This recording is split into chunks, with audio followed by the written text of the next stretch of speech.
Malilimitaran na poon ngunyan ang halabang pila sa City Health Office kada Huwebes. Bukas na kaya ang online registration para sa food handlers class na nagaako ninsang gatos na trainee sa sarong session.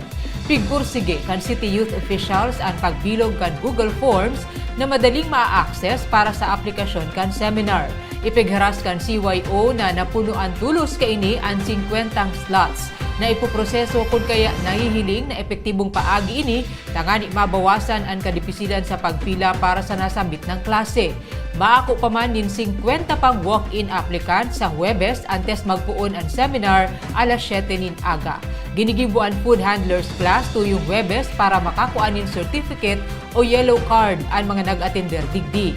Pagsiguro ini kan LGU na may tamang kaaraman sa ligtas na pagserbenin pagkakan ang mga nagtatrabaho sa mga kakanan sa syudad. Abangan ang huntahan ni Jason Yola sa Satuyang City Youth Officials sa programang Marhay na Naga sa Sabado alas 8:30 nin aga sa radyo natin 89.5 Naga.